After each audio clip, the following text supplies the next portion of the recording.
Good morning, students. So in my last class I have explained to you all about inflammatory response. Okay, now I have told you all that inflammatory response, it is of two types. And what are the two types? Number one is localized and the second one is systemic. Okay, what do you mean by localized inflammatory response? When the inflammatory response is restricted to the injured part. So when the inflammatory response is restricted only to the injured part, then that kind of inflammatory response is called localized inflammatory response. The second one is systemic inflammatory response, and this kind of inflammatory response, it spreads all over the body. Okay, so it is not localized, this response spreads all over the body. Okay, now especially in case of systemic inflammatory response, this kind of response is associated with fever. So why a person suffers from fever when he has an infection? It is mainly because when the germs enter inside our body, first of all, the germs, they produce some toxins. Okay, and the presence of toxins cause the fever. Okay, another important point for increased temperature is due to WBCs. I have told you in the last class that WBCs, when they come in contact with the pathogens, what they do, they also produce a kind of substance which is called pyrogens. Okay, and it is the pyrogens that cause increase in temperature.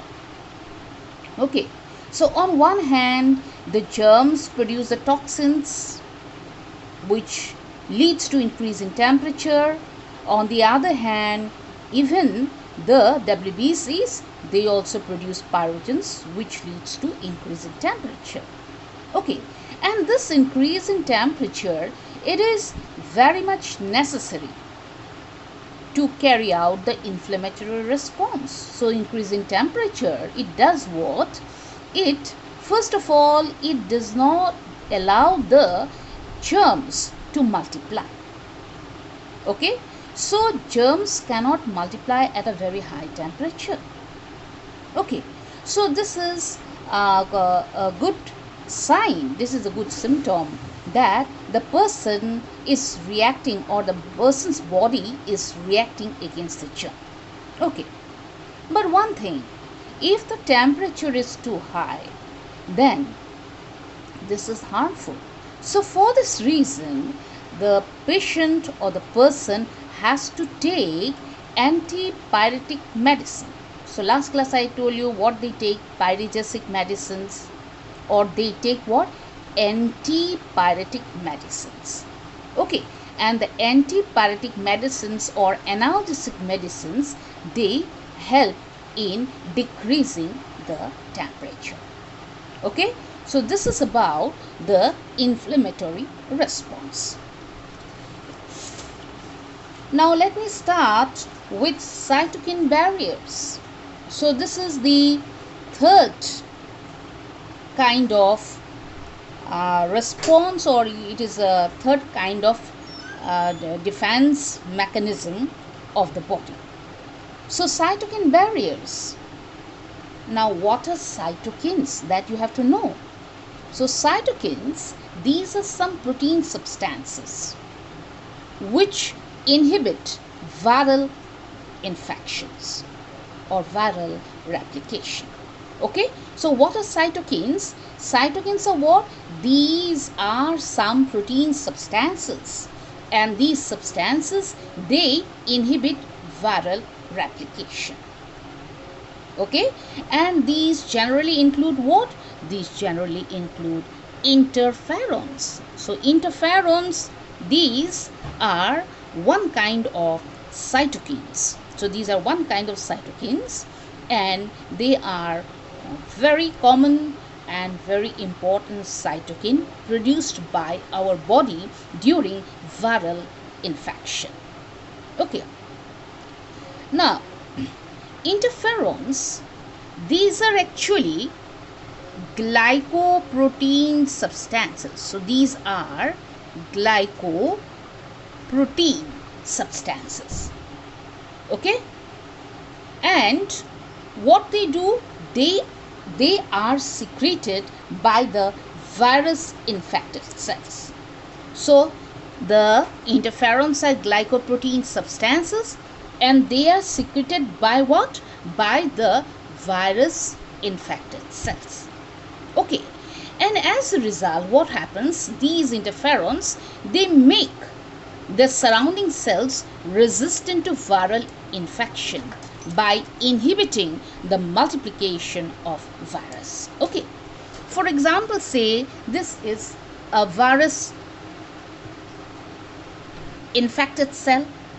So this is a virus infected cell, so full of virus present, and this virus infected cell, it is surrounded by healthy cells. It is surrounded by healthy cells. Okay, now what will happen when the cell will be infected by the virus? So this cell is infected by the virus. What will happen? This infected cell will be stimulated to produce interferons. So this infected cell will be stimulated to produce interferons. Okay, and what the interferons will do, they will resist, or they will not allow the viruses to enter into the healthy cells. Is it clear or not? So what they do, they will not allow the virus to infect the healthy cells. So this is how the interferons, they protect our body from viral replication or from viral infection.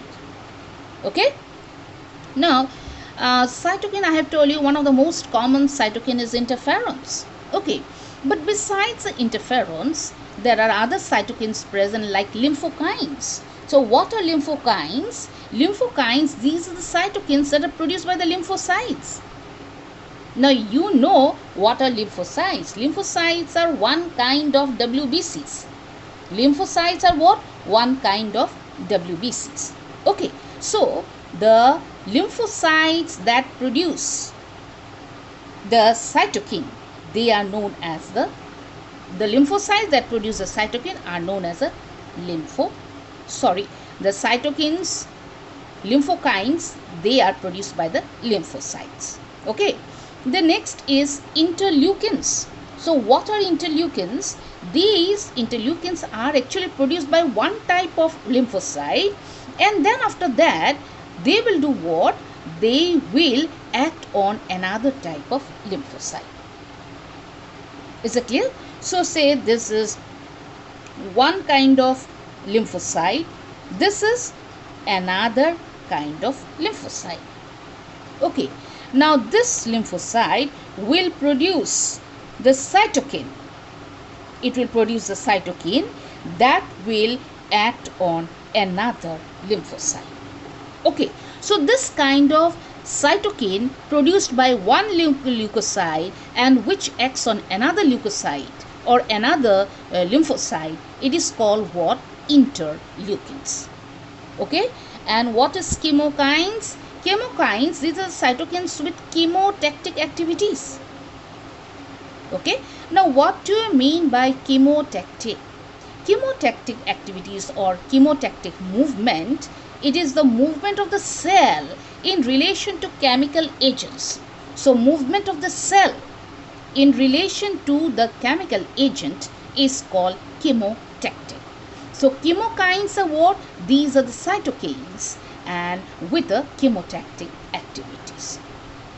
Okay, so this is about the innate immunity. Okay, I hope all of you have understood about the innate immunity.